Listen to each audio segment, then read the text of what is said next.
You want to talk? I'm thinking you are very good at making things. Go ahead, ask away. Thank you. Your hospitality is humbling.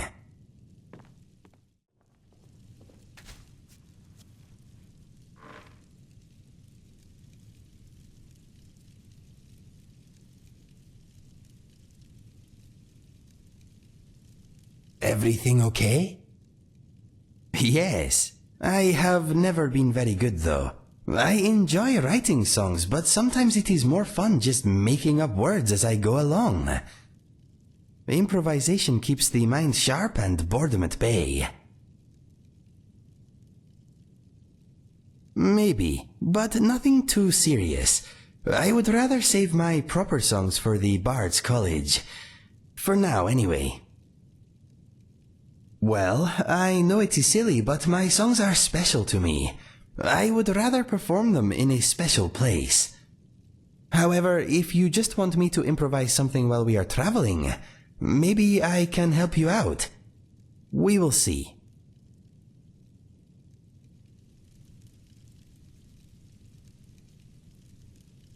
What is on your mind? Ask away. Why not? Let me know when you are ready to move on.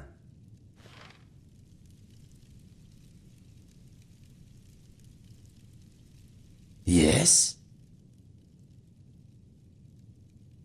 Sure.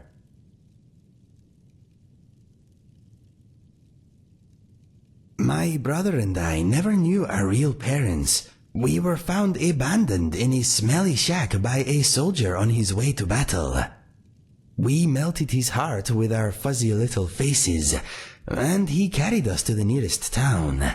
He deposited us at an orphanage, and that is where we spent most of our childhood. My brother and I were adopted by a couple of retired assassins. I guess the orphanage did not do a family background check. Mine was perhaps a little more unconventional than most, but I suppose all childhoods are interesting to some degree. My parents provided me with love and encouragement. Apart from the nightly training sessions, we were a normal family. I was bullied by the other Khajiit children because of my unusual color and markings. My mother showed me a handy trick with a rock and a glove. I was never bothered again.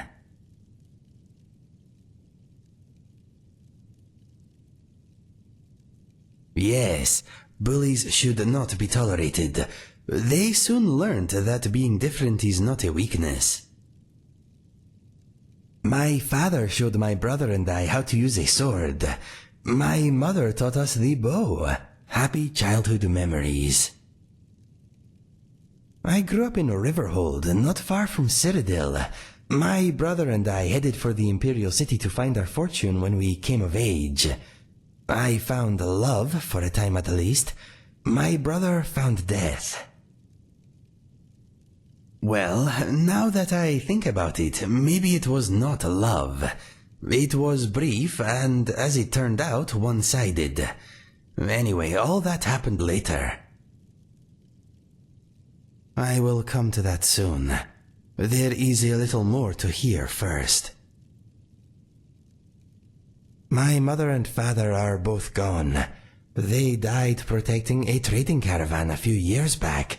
I guess I am an orphan again. I suppose they were a bit of an odd couple, being an Argonian and a Khajiit, but they adored each other, and us. Despite their previous profession, they were good people.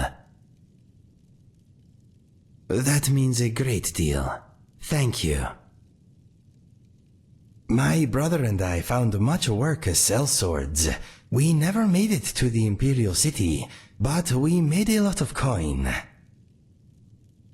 A bit of giant killing here, a bit of witch slaying there.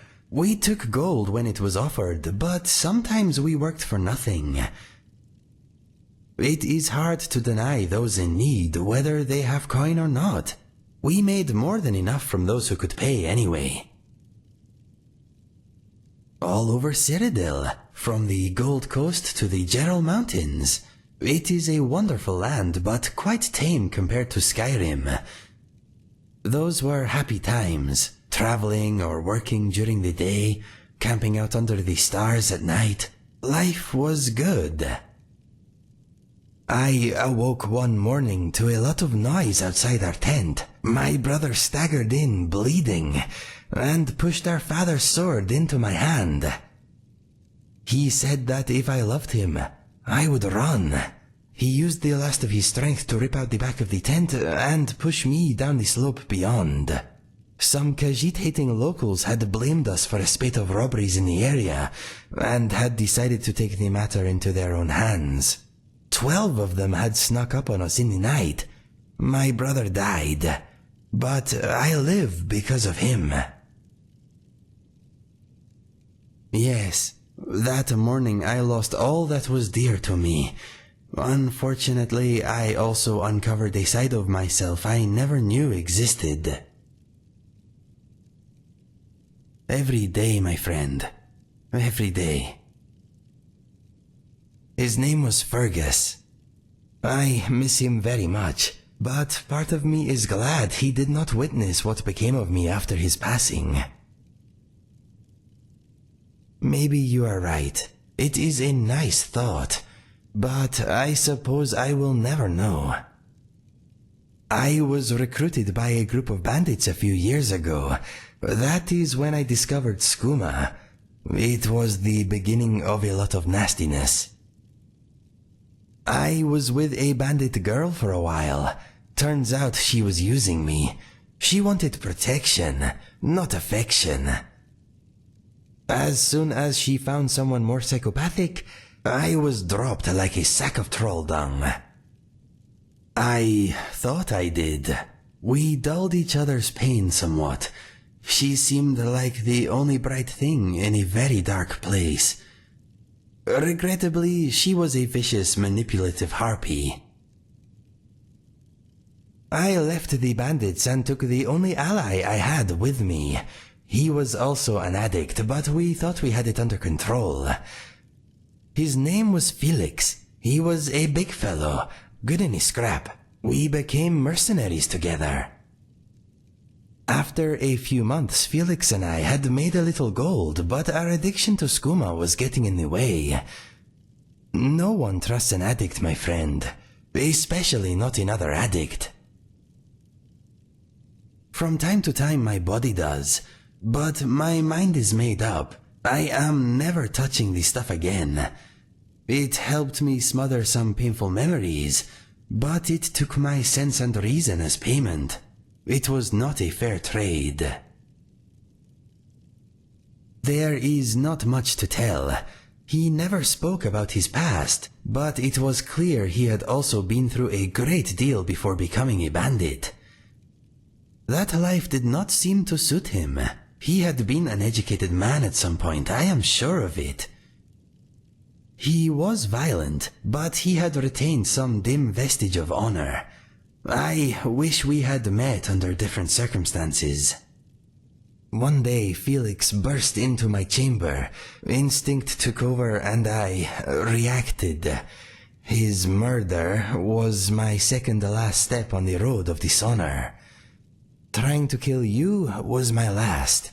My journal tells the rest. Read it if you want. I do not enjoy speaking of these things. That is my story. Not a happy one, but maybe the happy stuff is still to come. Goodbye for now.